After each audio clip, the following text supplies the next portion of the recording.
Here onse God, ons het so pas probeer om U lof te besing in ons lied, om U naam groot te maak met ons sang, want dis wat U toekom. Maar ons het ook maar gestamel, ons het ook maar gesukkel, want wie kan regtig reg laat geskied aan dit wat U is, aan dit wat U doen. Nogtans weet ons, Here, dat U ons aanvaar het soos ons is. Ja, nog altyd na ons toe uitgereik het en ons ook toelaat om U naam op ons lippe te neem. Ook in ons gebed vanoggend aan die begin van hierdie diens, laat U ons toe om U troon te nader, om onsself neer te buig voor U heiligheid en die gesag van U woord in ons lewens. Ons dank U daarvoor met ons hele hart. Wees U in ons midde en seën ons saam wees om Christus ontwil. Amen. Wanneer U woord vir mense oopgaan, bring dit lig. Dit gee insig aan die wat nog onervare is. In die nuwe Afrikaanse direkte vertaling waarmee die Bybelgenootskap besig is en waarvan die Nuwe Testament en Psalms reeds verskyn het, lees hierdie versie soos volg: As U woorde oopgaan, gee dit lig. Aan eenvoudiges gee dit insig. Ek kom later by hierdie woorde terug. Broers en susters, baie lank gelede, ja eeue gelede, was daar 'n volkie wat bekend gestaan het as die Hebreërs. 'n klein onbelangrike volkie. Maar 'n volkie wat die lewende God aanbid het. Hierdie Hebreër volkie het die God van Abraham en Isak en Jakob se lof besing. Hulle het sy naam groot gemaak. Hulle het hom verheerlik omdat hy vir hulle so spesiaal was. So geheel en al anders as die gode van die ander volkere wat rondom hulle gelewe het. Ja, hierdie mense het hulle God gedien en geëer, omdat hy vir hulle die bron van hulle bestaan was. Maar nie net dit nie, hy was ook vir hulle die waarborg van hulle voortbestaan. Hulle het sy naam besing, want hy het hulle versorg, hy het hulle bewaar, hy het hulle beskerm, en hy het elke dag in hulle behoeftes voorsien. Van hom was hulle afhanklik, en daarvoor moes hy geëer word. En nou weet ons dat hierdie mense hulle God nie direk kon sien nie. Ons weet ook dat hulle hom nie kon aanraak soos mense wat afgodsbeelde van hulle afgode gemaak het nie. Maar tog, broers en susters, kon hierdie Hebreërs die Here God in sy dade van liefde en versorging herken. Hulle kon sy goedheid proe wanneer hulle kos geëet het. Hulle kon sy voorsienende genade in hulle hande voel as hulle die vrug op hulle arbeid van elke dag geniet het. Hulle kon sy stem hoor wanneer hulle die boodskap van sy omgee vir hulle in die verkondiging van sy naam gehoor het. En van al hierdie dinge het hulle melding gemaak in hulle liedere. Hulle het van hierdie dinge gesing, soos wat ons dit vandag ook nog doen. Vanoggend in die erediens, meer as net dit, Ons het ook ons skuld bely met 'n lied. Ons het selfs ons geloof bely met 'n lied. Broers en susters, hierdie liedere van hierdie klein onbelangrike volkie van destyds is behoue gebly, het oor die eeue heen oorgelewer gebly, aanvanklik mondelings, later op skrif, en vandag ken ons hierdie liedere as die psalms. En die psalms was die begin van 'n kosbare biblioteek van boeke, die begin van die Bybel, soos wat ons dit vandag ken. Na die psalms op skrif gestel is ook ander gebeure op skrif gestel. Het daar byvoorbeeld 'n geskrif ontstaan, wat vertel van hoe dat die wêreld tot stand gekom het. Dit word as 'n belydenis verwoord. So het God alle dinge geskape. Daarna kry ons geskrifte wat die geskiedenis van God se volk uitgestip het, wat dit in herinnering roep.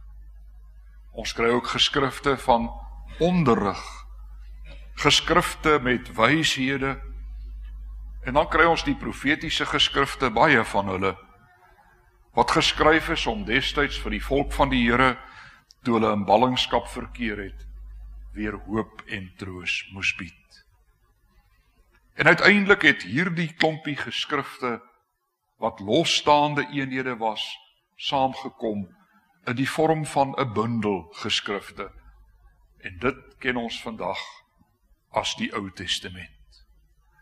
En hierdie geskrifte het 'n baie belangrike plek ingeneem in die lewe van die mense van Ou Israel.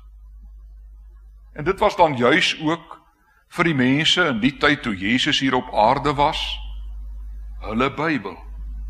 Dit was vir hulle die geskrifte met gesag.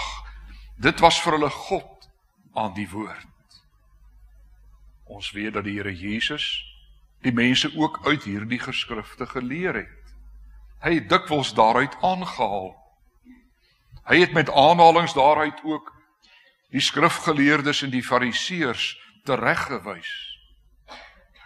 Hy het die 10 gebooie in die vorm van die samevatting van die wet vir ons saamgevat, wat ons vandag in die Nuwe Testament opgeteken vind.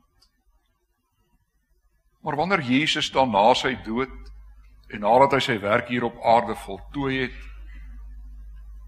weggaan en opvaar na die hemel, word dit wat hy agterlaat in die vorm van die waarhede wat hy vir mense geleer het, gelykenisse wat hy vir hulle vertel het, wonderdade wat hy verrig het, deur sy disippels oorgelewer, in die wêreld ingedra, mondelings, want hulle kon nie lees en skryf nie. Hulle was eenvoudige vissermanne. Maar na hulle kom daar 'n tweede geslag volgelinge van Jesus. En hierdie mense het hierdie mondelinge oorlewering van die disippels en ander toe gaan neerskryf. En so ontstaan die evangelies. Matteus, Markus, Lukas en Johannes. Daarna kry ons Handelinge en dan kry ons die talle briewe van die apostel Paulus en ook ander wat bykom.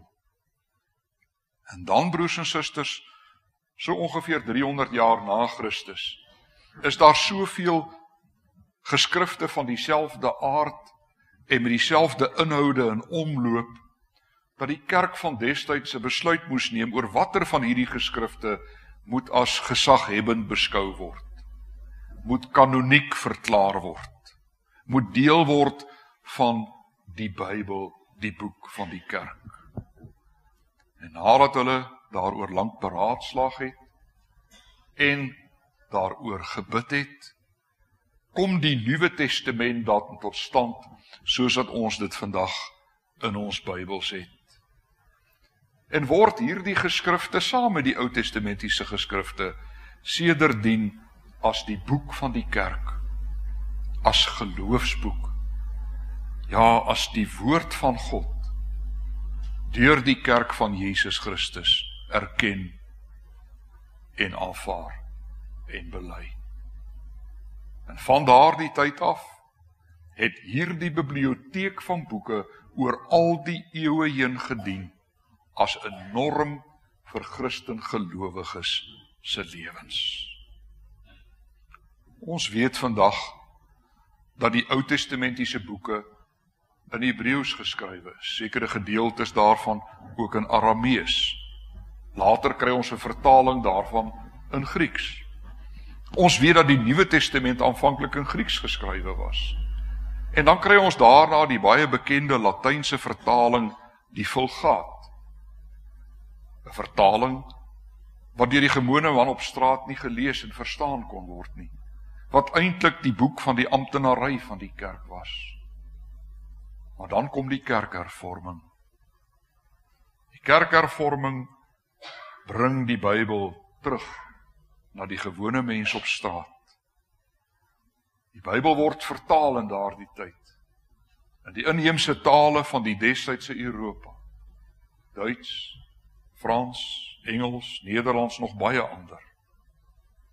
En dan, broers en susters, amper nog 400 jaar later, in 1933, word die Bybel vir die eerste keer in Afrikaans vertaal. Ja, vir meer as 80 jaar al, het u en ek die boek van alle boeke in ons eie taal beskikbaar. Die taal wat ons verstaan en die taal wat ons liefhet. In daardie taal het ons die boek met die boodskap van hoop, die boodskap van innerlike vrede, die boodskap van God se liefde,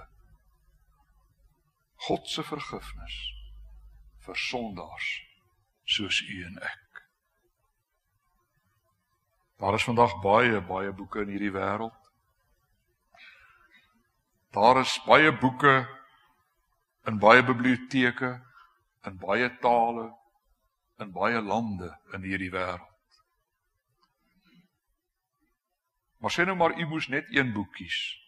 Net een boek vir die res van u lewe. Sonder om ooit daarvoor moeg te word, sonder om ooit daarmee verveeld te raak. Watter boek sou u kies? Die Bybel is die boek wat u sou kies. Want die Bybel is die enigste boek, of eintlik die enigste biblioteek van boeke, wat werklik genoeg oor hierdie lewe sê. Die Bybel met sy 66 boeke, die boek van alle boeke, sou ons keuse wees. Waarom? Die Bybel gee self vir ons die antwoord in Psalm 119. Daar het ons gelees, die Bybel gee lig op mense se pad. Die Bybel gee insig, die Bybel gee begrip aan die eenvoudiges in die lewe, aan die onervarenes. Ja, die Bybel gee raad aan elke mens oor daardie pad wat die Here vir hom of vir haar in gedagte het. Daarom skryf die apostel Paulus vir sy vriend Timoteus, wat nog net die Ou Testament as sy Bybel gehad het, die volgende baie belangrike woorde.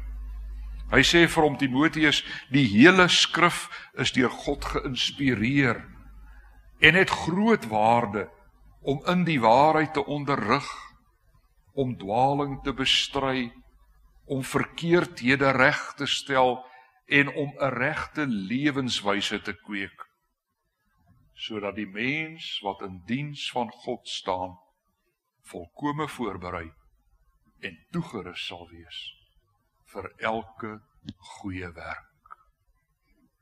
Sodat die mens wat in diens van God staan, volkome voorberei en toegerus sal wees. Maar geliefdes, waaroor gaan dit veral in die Bybel? In die Nuwe Testament kom vertel die Bybel ons van Jesus die Christus, die Messias, hy wat moes kom, God wat mens toe kom, In die Nuwe Testament kom vertel vir ons van wat hierdie Jesus Christus gesê het en kom doen het. Handelinge begin met die volgende woorde. My eerste boek Theophilus het ek geskrywe oor alles wat Jesus gedoen het, van die begin af tot op die dag van sy hemelvaart. Voordat hy in die hemel opgeneem is, het hy deur die Heilige Gees bevele gegee aan die manne wat hy as apostels uitgekies het. En na sy dood het hy aan hulle met baie onbetwisbare bewyse ook getoon dat hy lewe. En in die loop van 40 dae het hy by verskeie geleenthede aan hulle verskyn en met hulle oor die dinge van die koninkryk van God gepraat. Dit gaan hier oor die dinge van die koninkryk van God.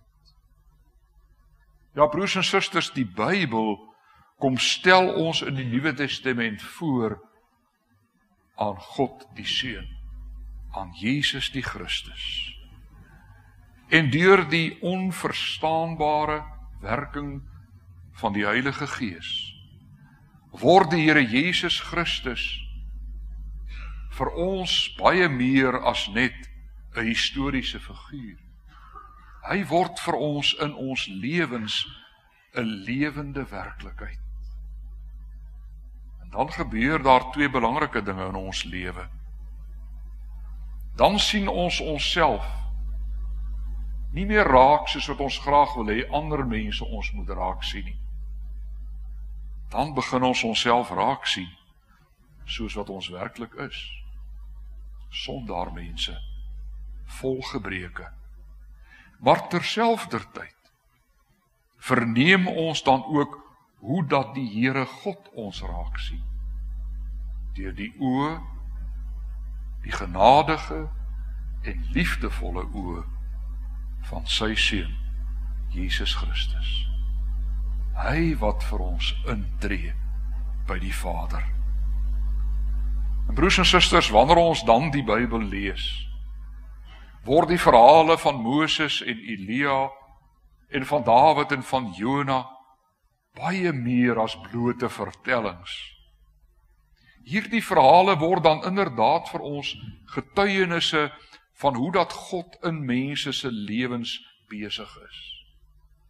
Van hoe dat God met mense 'n pad stap.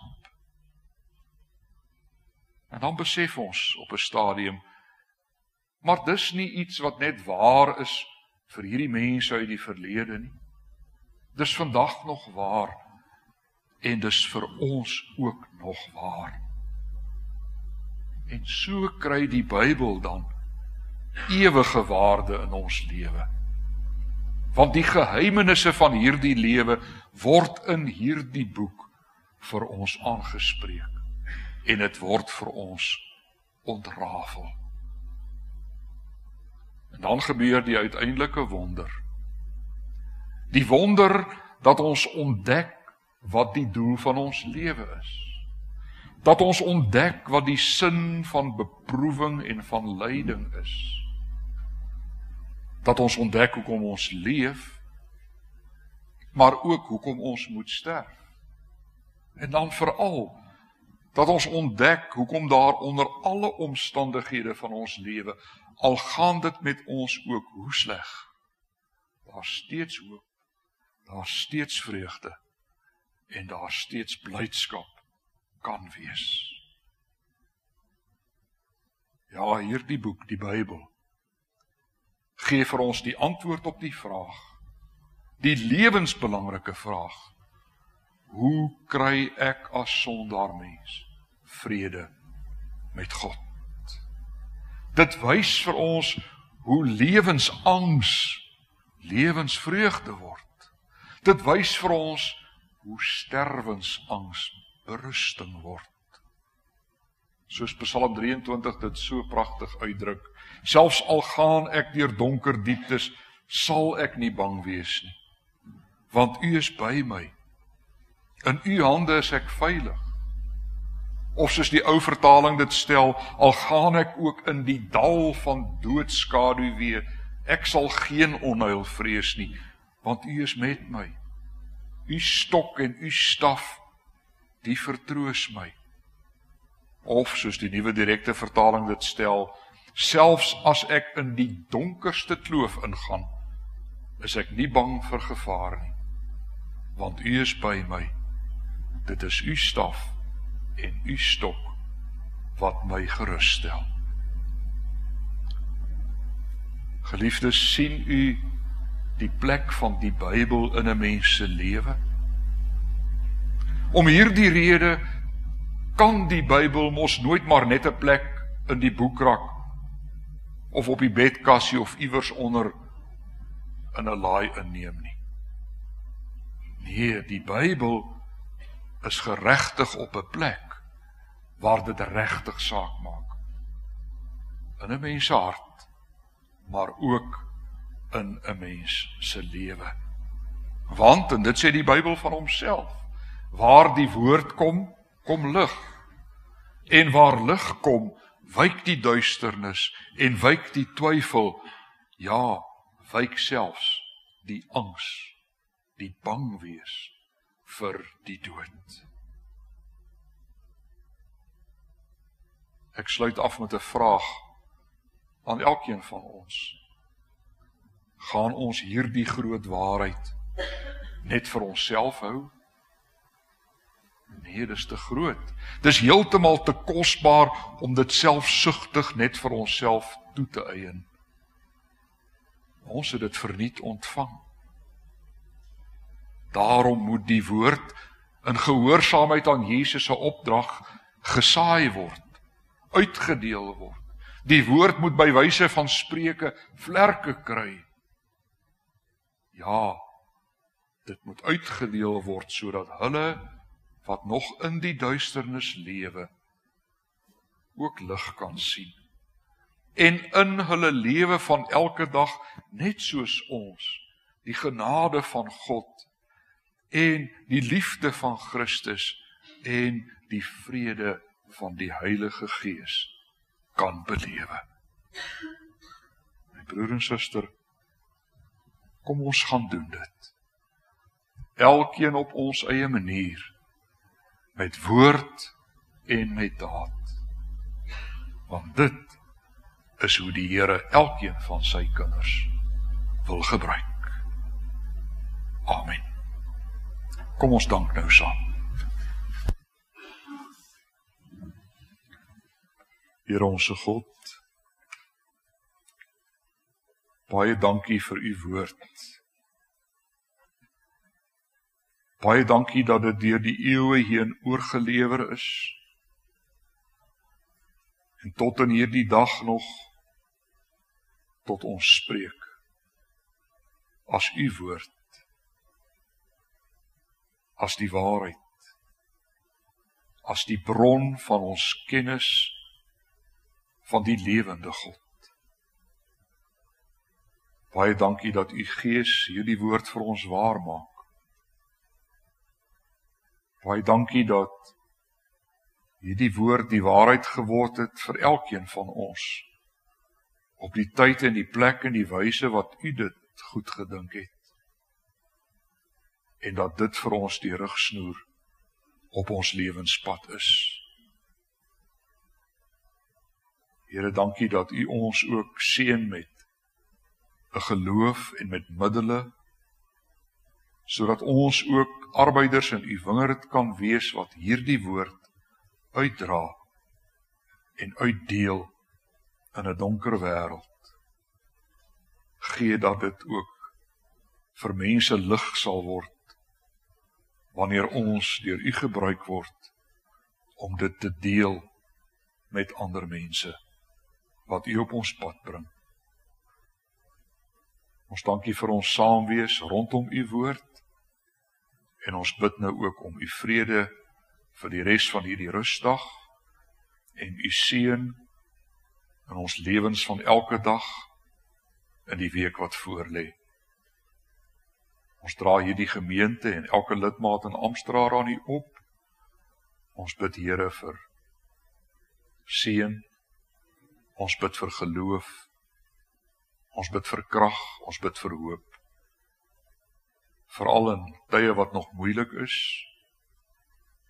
waar baie mense nog seer ervaar en swaar kry, stikkend is, bid ons vir u genesende hand in elkeen se lewe, u voorsienende hand, ja, u genadige hand. Dit nie uit verdienste nie, maar net omdat ons beroep op u genade, om Christus ontwil. Amen.